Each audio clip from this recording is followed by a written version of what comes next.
అతను తన చిన్నతనంలో ఒక పూట తిండి కోసం పొలంలో ప్రతిరోజు దాదాపు 12 గంటలు పనిచేసేవాడు. తను కలలుగన్న జీవితాన్ని గడపడానికి, తన లక్ష్యాలను సాధించడానికి చాలాసార్లు ఇంటి నుంచి పారిపోయాడు. బాధాకరమైన విషయం ఏమిటంటే ఎంతో కష్టపడి స్టార్ట్ చేసిన బిజినెస్లు ఒకసారి యుద్ధం కారణంగా మరోసారి మంటల్లో కాలిపోయి డిస్ట్రాయ్ అయిపోయాయి. ఎన్ని కష్టాలు, బాధలు, అడ్డంకులు ఎదురైనా ఎన్నడూ వెనుతిరిగి చూడలేదు. సవాళ్లను ధైర్యంగా ఎదుర్కొని చివరికి విజయం సాధించాడు. అతనెవరో కాదు, హ్యుండాయ్ కార్ కంపెనీ ఫౌండర్ అయిన చంగ్ జూ యంగ్. ఇంట్రెస్టింగ్ విషయం ఏమిటంటే నేడు మన దేశంలో మారుతి సుజుకి తర్వాత అత్యధికంగా కార్ సేల్ చేస్తున్న కంపెనీ ఈ హ్యుండాయే. మనలో కూడా చాలామంది ఎప్పుడు నాకే ఎందుకు ఇలా జరుగుతుంది, నాకే ఇన్ని కష్టాలు ఎందుకు, నా టైం అస్సలు బాలేదు అనుకునేవారు చాలామంది ఉంటారు. అలాంటి వాళ్ళందరూ ఈ వీడియోని చివరి దాకా చూడండి. ఈ వీడియో మీ లైఫ్లో ఒక మార్పును తెస్తుందని నేను బలంగా నమ్ముతున్నాను. వీడియోలోకి వెళ్ళే ముందు మీ అందరికీ ఒక చిన్న ప్రశ్న. కియా కార్స్ కంపెనీ ఏ దేశానికి చెందింది? Number 1 Japan, number 2 South Korea, number 3 Germany, number 4 America. మీ ఆన్సర్ని కింద కామెంట్లో చెప్పండి. చూద్దాం మీలో ఎంతమంది కరెక్ట్గా ఆన్సర్ చెప్తారు అనేది. దీనికి రైట్ ఆన్సర్ నేను వీడియో ఎండ్లో చెప్తాను. కాబట్టి వీడియోని ఏమాత్రం స్కిప్ చేయకుండా పూర్తిగా చూసి అన్ని విషయాలు తెలుసుకోండి.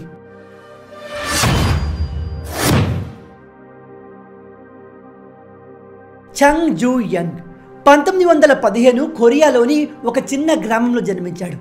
అతని కల ఒక స్కూల్ టీచర్ అవ్వడం. కానీ పేదరికం కారణంగా అతను తన స్కూల్ ఎడ్యుకేషన్ పూర్తి చేయలేకపోయాడు. చిన్నతనం నుంచే తన తల్లిదండ్రులతో కలిసి పొలాల్లో కూలి పనులు చేసేవాడు. ఎంత కష్టపడ్డప్పటికీ కొన్నిసార్లు తినడానికి తిండి లేకపోయేది. అయితే చంగ్ ఒకరోజు కట్టెలు అమ్మడానికి దగ్గరలో ఉన్న సిటీకి వెళ్ళినప్పుడు అక్కడ ప్రజల్ని చూసి ఆశ్చర్యపోయాడు. రోజంతా పొలాల్లో కష్టపడకుండానే వాళ్ళ దగ్గర తినడానికి తిండి, వేసుకోవడానికి మంచి దుస్తులు చూసి తన పేదరికం, తన ఫామ్ లైఫ్ చూసి ఎంతో ఫ్రస్ట్రేట్ అయ్యాడు. దాంతో తనకంటూ ఒక బెటర్ లైఫ్ ఉండాలని అప్పుడే నిర్ణయించుకున్నాడు. ఒకరోజు ఇతను న్యూస్ పేపర్లో ఒక ఆర్టికల్ చూశాడు. అందులో దగ్గరలో ఒక పెద్ద కన్స్ట్రక్షన్ ప్రాజెక్ట్ జరుగుతుంది, పని చేయడానికి వర్కర్స్ కావాలని యాడ్ ఉంది. ఆ న్యూస్ చదవగానే ఇతనిలో ఒక తెలియని ఉత్సాహం స్టార్ట్ అయింది. కట్ చేస్తే 1932 తన 16వ ఏట ఇతను ఇంటి నుంచి పారిపోవాలని ఒక పెద్ద డిసిషన్ తీసుకున్నాడు. అనుకున్నట్టుగానే ఒకరోజు రాత్రి తన స్నేహితులతో కలిసి సిటీ వైపు పయనమయ్యాడు. దాదాపు 160 కిలోమీటర్లు నడిచిన తర్వాత అతను కువాన్ సిటీ చేరుకున్నాడు. అక్కడ కన్స్ట్రక్షన్ లేబర్గా వర్క్లో జాయిన్ అయ్యాడు. ఆ పని చాలా కష్టమైంది. వాళ్ళు ఇచ్చే కూలి కూడా చాలా తక్కువ. అయినప్పటికీ చంగ్ చాలా సంతోషంగా ఉన్నాడు. ఎందుకంటే అతను తన లైఫ్లో మొట్టమొదటిసారిగా ఇండిపెండెంట్గా సంపాదిస్తున్నాడు. ఇలా దాదాపు 2 నెలలు కన్స్ట్రక్షన్ సైట్లో తన లైఫ్ని కొనసాగించాడు. ఆ తర్వాత ఒకరోజు తన తండ్రి వచ్చి అతన్ని పట్టుకొని తిరిగి ఇంటికి తీసుకెళ్లాడు. చంగ్ తిరిగి ఇంటికి రావడంతో కుటుంబ సభ్యులు చాలా సంతోషపడ్డారు. కానీ చంగ్కి మాత్రం కొంచెం కూడా సంతోషం కలగలేదు. ఆ కన్స్ట్రక్షన్ సైట్లో గడిపిన 2 నెలలు అతనిలో కన్స్ట్రక్షన్ పైన, సివిల్ ఇంజనీరింగ్ పైన ఒక ప్యాషన్ని క్రియేట్ చేశాయి. అంతేకాదు ఇలా పొలాల్లో పనిచేయడం వల్ల పేదరికం నుంచి బయటపడము అనే విషయం అతనికి బాగా అర్థమైంది. అందుకే అతను మరో 2 సార్లు ఇంటి నుంచి పారిపోవడానికి ట్రై చేశాడు. కానీ అలా వెళ్ళిన 2 సార్లు తన తండ్రి ఏదో విధంగా పట్టుకునేవాడు. కానీ ఫైనల్గా 1934లో తన 18వ ఏట 4వసారి ఇంటి నుంచి పారిపోయాడు. అయితే ఈసారి అతన్ని ఎవ్వరూ కూడా ఆపలేకపోయారు. ఈసారి అతను ప్రస్తుతం సౌత్ కొరియా క్యాపిటల్ అయిన సియోల్ నగరానికి చేరుకొని ఏ పని దొరికితే ఆ పని చేయడం స్టార్ట్ చేశాడు. ముందు ఒక కన్స్ట్రక్షన్ లేబర్గా, ఆ తర్వాత ఫ్యాక్టరీ కూలీగా, ఫైనల్గా బోక్యాంగ్ అనే ఒక రైస్ స్టోర్లో డెలివరీ బాయ్గా చేశాడు. అతని పనికి కస్టమర్స్తో పాటు షాప్ ఓనర్ కూడా చాలా ఇంప్రెస్ అయ్యారు. అలా పనిలో చేరిన 6 నెలల్లోనే డెలివరీ బాయ్ నుంచి స్టోర్ మేనేజర్ స్థాయికి ఎదిగాడు. ఆ తర్వాత అతనే సొంతంగా కష్టపడి షాప్ని మరింత గ్రో చేశాడు. 1937లో ఒకరోజు ఆ స్టోర్ ఓనర్కి ఆరోగ్యం సరిగా లేకపోవడంతో మంచం పట్టాడు.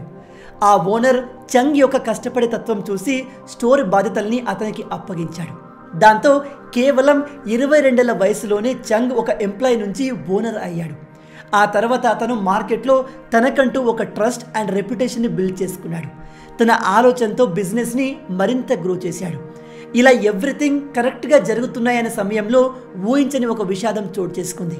వరల్డ్ వార్ II సమయంలో కొరియా జపాన్ ఆధీనంలో ఉండేది.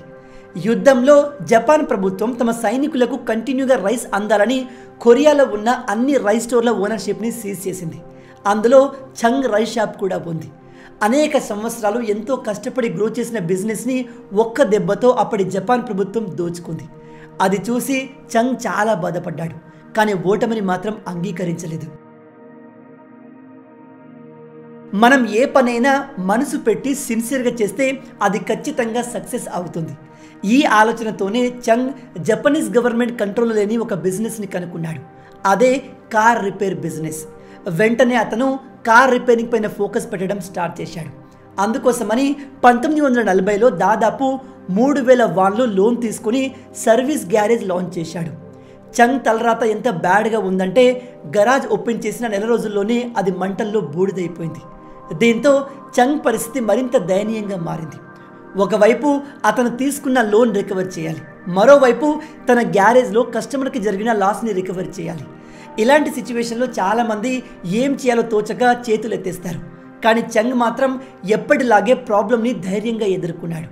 ఇతను మరోసారి 3500 వాన్లు లోన్ తీసుకున్నాడు. ఈసారి మొదటి దానికంటే మంచి గ్యారేజ్ నిర్మించాడు. అంతేకాదు అతను కస్టమర్స్ ఎక్స్పీరియన్స్ చేస్తున్న అతిపెద్ద ప్రాబ్లంని తెలుసుకున్నాడు. అదేంటంటే ఆ టైంలో కార్ రిపేర్ చేయడానికి చాలా ఎక్కువ సమయం తీసుకునేవారు. దాంతో చంగ్ స్పీడ్ కార్ డెలివరీ మీద ఫోకస్ చేయడం స్టార్ట్ చేశాడు. అప్పట్లో ఒక నార్మల్ గ్యారేజ్లో కార్ రిపేర్ చేయడానికి 20 రోజులు పట్టేది. కానీ చంగ్ మాత్రం కేవలం 5 రోజుల్లోనే కస్టమర్స్కి తమ కార్ అప్పగించేవాడు. ఈ విధంగా తన గ్యారేజ్ గ్రాండ్ సక్సెస్ అయింది. కేవలం ఒక్కడితో స్టార్ట్ అయిన గ్యారేజ్ 3 సంవత్సరాల్లోనే 80 మంది ఎంప్లాయీస్కి పెరిగింది. తన అప్పులు కూడా తీరిపోయాయి. దాంతో ఫ్యామిలీని సియోల్కి తీసుకొచ్చాడు. బిజినెస్ చాలా వేగంగా గ్రో అవుతూ వస్తుంది. అప్పుడే ఊహించని మరో దెబ్బ తగిలింది. అదేంటంటే జపాన్కి వరల్డ్ వార్ 2 సమయంలో యుద్ధానికి సంబంధించిన ఎక్విప్మెంట్ తయారు చేయాల్సి వచ్చింది. అందుకోసమని జపాన్ ప్రభుత్వం చంగ్ గ్యారేజ్ని సొంతం చేసుకొని దాన్ని లోకల్ స్టీల్ ప్లాంట్తో మర్జ్ చేసింది. ఎన్నో సంవత్సరాలు కష్టపడి నిర్మించిన బిజినెస్ని జపాన్ మరోసారి లాక్కుంది. దీంతో చంగ్ కథ మళ్ళీ మొదటికి వచ్చేసింది. అతను కుటుంబంతో తన గ్రామానికి తిరిగి వెళ్లాల్సి వచ్చింది. కానీ ఈసారి అతని చేతిలో 50,000 వాన్స్ ఉన్నాయి. అంతేకాదు అతనిలో మళ్ళీ ఏదో ఒక బిజినెస్ స్టార్ట్ చేయొచ్చు అనే కాన్ఫిడెన్స్ కూడా ఉంది. వరల్డ్ వార్ 2 ముగియడంతో కొరియాలో జపాన్ పాలన ముగిసింది. కొరియాకి నార్త్ సైడ్లో సోవియట్ యూనియన్ ప్రభావం ఎక్కువగా ఉంటే సౌత్లో అమెరికా ప్రభావం ఎక్కువగా ఉండేది. ఎందుకంటే వరల్డ్ వార్ 2లో ఈ 2 దేశాలు జపాన్కి వ్యతిరేకంగా యుద్ధం చేశాయి. దాంతో ఈ మొత్తం కొరియా కాస్త నార్త్ కొరియా అండ్ సౌత్ కొరియాగా డివైడ్ అయ్యాయి. 1946లో చంగ్ తిరిగి సియోల్ నగరంలో అడుగుపెట్టి తన కార్ రిపేర్ బిజినెస్ని మళ్ళీ రీస్టార్ట్ చేశాడు. బిజినెస్ పాతదే, కానీ దాని పేరు మాత్రం హ్యుండాయ్ ఆటో సర్వీస్గా చేంజ్ చేశాడు. హ్యుండాయ్ అంటే మోడర్న్ అని అర్థం. తను అనుకున్నట్టుగానే కార్ బిజినెస్ చాలా బాగా నడిచింది. అయితే చంగ్కి ఒకరోజు అమెరికా తమ మిలిటరీ ఫోర్సెస్ కోసం బిల్డింగ్లు కడుతుందన్న విషయం తెలిసింది. దాంతో అతనికి కన్స్ట్రక్షన్ బిజినెస్లో ఒక పెద్ద ఆపర్చునిటీ దొరికింది. చంగ్కి కన్స్ట్రక్షన్ గురించి పెద్దగా ఎక్స్పీరియన్స్ లేకపోయినప్పటికీ చిన్నతనంలో అతను కూలీగా పనిచేసేటప్పుడు అతనిలో కన్స్ట్రక్షన్పై ఏర్పడ్డ ప్యాషన్ ఇంకా అలాగే ఉంది. అందుకే 1947లో అతని 31వ ఏట హ్యుండాయ్ సివిల్ వర్క్స్ కంపెనీ ఏర్పాటు చేసి కన్స్ట్రక్షన్ బిజినెస్లో అడుగుపెట్టాడు. మొదట్లో అతనికి చిన్న చిన్న ప్రాజెక్టులు మాత్రమే దొరికాయి. కానీ 1950 స్టార్ట్ అవడంతోనే పెద్ద పెద్ద ప్రాజెక్టులు రావడం స్టార్ట్ అయింది. ఇక అప్పటి నుంచి కన్స్ట్రక్షనే అతని మేజర్ బిజినెస్గా అయిపోయింది. అన్నీ సవ్యంగా జరుగుతున్నాయి అనుకునే లోపే సడన్గా మరో ట్విస్ట్ ఎదురైంది. జూన్ 1950లో నార్త్ కొరియా సౌత్ కొరియాపై అటాక్ చేసింది. నార్త్ కొరియన్ ఆర్మీ సియోల్ నగరంలో విస్తరించడంతో తన బిజినెస్ మొత్తాన్ని వదిలేసి సేవ్ చేసుకున్న డబ్బుతో బూసాన్ నగరానికి వెళ్ళిపోయాడు. గొప్ప విషయం ఏమిటంటే ఇంత పెద్ద ఆపదలో కూడా అతను ఓటమిని అంగీకరించలేదు. ఆ సమయంలో అమెరికన్ ఆర్మీ సౌత్ కొరియాతో కలిసి నార్త్ కొరియాపై యుద్ధం చేసింది. అందుకు అప్పట్లో అమెరికన్ ఆర్మీకి హెడ్ క్వార్టర్స్, టెంట్స్, వేర్ హౌస్ల అవసరం ఏర్పడింది. చంగ్కి అమెరికా దగ్గర డబ్బుకు కొదవలేదు అనే విషయం బాగా తెలుసు. వాళ్ళకు కావాల్సింది నమ్మకం అండ్ టైంకి డెలివరీ ఇవ్వడం మాత్రమే. ఎగ్జాక్ట్గా చంగ్ కూడా అమెరికాకు వారు కోరుకున్నదే ఇచ్చాడు. అందుకోసం చంగ్ మళ్ళీ ఒక చిన్న టీంతో ముందుకు సాగాడు. బడ్జెట్ కరెక్ట్గా ఉంటేనే వీళ్ళు ఏ ప్రాజెక్ట్ అయినా చేయడానికి ముందుకు వచ్చేవారు. ఒకవైపు యుద్ధం కొనసాగుతున్నప్పటికీ వీళ్ళు తమ ప్రాజెక్టులను కంటిన్యూ చేసుకుంటూ వెళ్ళారు. చాలాసార్లు నష్టాలు కూడా వచ్చాయి. కానీ ఒకసారి మాటిచ్చాక ఏ ప్రాజెక్ట్ని కూడా మధ్యలో ఆపలేదు. ఎంత నష్టం వచ్చినా ఆ ప్రాజెక్ట్ని కంప్లీట్ చేసి తీరేవారు. చంగ్లో ఉన్న ఈ కమిట్మెంట్ వల్లే అతనికి అమెరికన్స్కి మధ్య ఒక స్ట్రాంగ్ రిలేషన్షిప్ బిల్డ్ అయింది. 1952లో ఈ యుద్ధం ముగిసింది. కానీ చంగ్కి మాత్రం అమెరికా నుంచి కాంట్రాక్టులు రావడం ఆగలేదు. ఆ తర్వాత సౌత్ కొరియన్ గవర్నమెంట్ కూడా దేశాన్ని రీబిల్డ్ చేసేందుకు బ్రిడ్జిలు, డ్యామ్లు, రోడ్ లాంటి కన్స్ట్రక్షన్ పనులు వేగవంతం చేసింది. సౌత్ కొరియాని రీబిల్డ్ చేయడంలో హ్యుండాయ్ గ్రూప్ ఒక మేజర్ రోల్ని ప్లే చేసింది. దీంతో అతని బిజినెస్ కూడా చాలా వేగంగా డెవలప్ అయింది. సౌత్ కొరియాలోని అతిపెద్ద డ్యామ్ అయిన సోయాంగ్ డ్యామ్, దేశంలోని అతిపెద్ద ముఖ్యమైన ఎక్స్ప్రెస్ వే గ్యాంగ్బూ ఎక్స్ప్రెస్ వేని కూడా హ్యుండాయ్ కంపెనీ నిర్మించింది. 1960 వచ్చేసరికి చంగ్ వయసు 50 సంవత్సరాలు చేరుకుంది. అప్పటికే అతను ఒక సక్సెస్ఫుల్ కన్స్ట్రక్షన్ కంపెనీ యొక్క అధిపతి. కానీ అతను అక్కడికే ఆగిపోవాలి అనుకోలేదు. ఇంకా ఏదో చేయాలని తపన అతని మైండ్లో ఎప్పుడూ ఉండేది. అప్పటికే చంగ్ వేల కిలోమీటర్ రోడ్లను కన్స్ట్రక్ట్ చేశాడు. ఇక ఇప్పుడు ఈ రోడ్లపైన కార్లను పరిగెత్తించాల్సిన సమయం ఆసన్నమైంది అనుకున్నాడు. 1967లో చంగ్ హ్యుండాయ్ మోటార్ కంపెనీని ఎస్టాబ్లిష్ చేశాడు. 1968లో ఫోర్డ్ కంపెనీకి చెందిన కార్టోనా కార్లను అసెంబుల్ చేసే ఒక డీల్ని కుదుర్చుకున్నాడు. దాదాపు 2 సంవత్సరాల వరకు ఈ జాయింట్ వెంచర్ సక్సెస్ఫుల్గా కొనసాగింది. కానీ ఆ తర్వాత వీళ్ళ మధ్య వివాదాలు తలెత్తాయి. దానికి రీజన్ హ్యుండాయ్ కంపెనీ తమ సొంత కార్లు తయారు చేయడం ఫోర్డ్కి అస్సలు ఇష్టం లేదు. దీంతో చంగ్ ఈ పార్ట్నర్షిప్కి ఫుల్ స్టాప్ పెట్టి కొత్త పార్ట్నర్స్ కోసం అన్వేషించాడు. కార్ మ్యానుఫ్యాక్చరింగ్ టెక్నాలజీ కోసం ఇతను జనరల్ మోటార్స్, వోక్స్వాగన్ లాంటి కంపెనీలతో డీల్ చేసేందుకు ట్రై చేశాడు. కానీ వాళ్ళు ఈ ఒప్పందాన్ని రిజెక్ట్ చేశారు.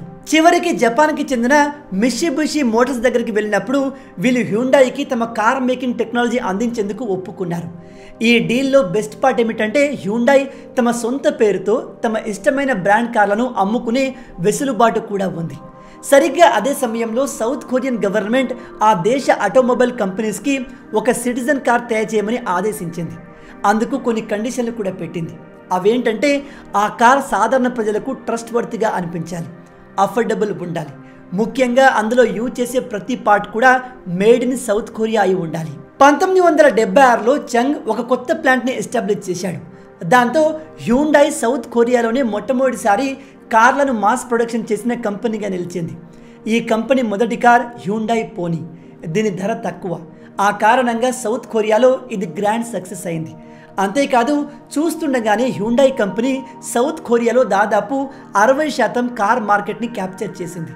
దాంతో హ్యుండాయ్ సౌత్ కొరియాలో అతిపెద్ద కార్ కంపెనీగా ఆవిర్భవించింది. కానీ అప్పట్లో సౌత్ కొరియా కార్ మార్కెట్ చాలా చిన్నది. అక్కడ కేవలం 30,000 కార్లు మాత్రమే సేల్ అవుతాయి. ఒక కంపెనీ ప్రాఫిటబుల్ అవ్వడానికి అది ఏమాత్రం సరిపోదు. షాకింగ్ విషయం ఏమిటంటే ఈ హ్యుండాయ్ పోనీ మోడల్ సౌత్ కొరియాలో ఎంత పెద్ద సక్సెస్ అయిందో ఇతర దేశాల్లో అంతే ఫెయిల్యూర్ అయింది. దానికి కారణం ఈ కార్ యొక్క క్వాలిటీ అంత బాగుండేది కాదు. ఎండాకాలంలో దీని కలర్ ఫేడ్ అవుట్ అయ్యేది. రెగ్యులర్లీ మెకానికల్ ఇష్యూస్ వచ్చేవి. ఈ కారణంగా హ్యుండాయ్ కంపెనీ ఎస్టాబ్లిష్ చేసిన 7 సంవత్సరాల వరకు భారీ నష్టాలు చూడాల్సి వచ్చింది. అప్పట్లో చాలామంది ప్రజలు చంగ్కి ఈ కంపెనీని ఎంత త్వరగా క్లోజ్ చేస్తే అంత మంచిదని సలహా ఇచ్చేవారు. కొంతమంది అయితే తీవ్రంగా క్రిటిసైజ్ చేసేవారు. కానీ ఈ చంగ్ కంపెనీని క్లోజ్ చేసే బదులు మరో కొత్త మ్యానుఫ్యాక్చరింగ్ ప్లాంట్ నిర్మించి అందరినీ షాక్ గురి చేశాడు.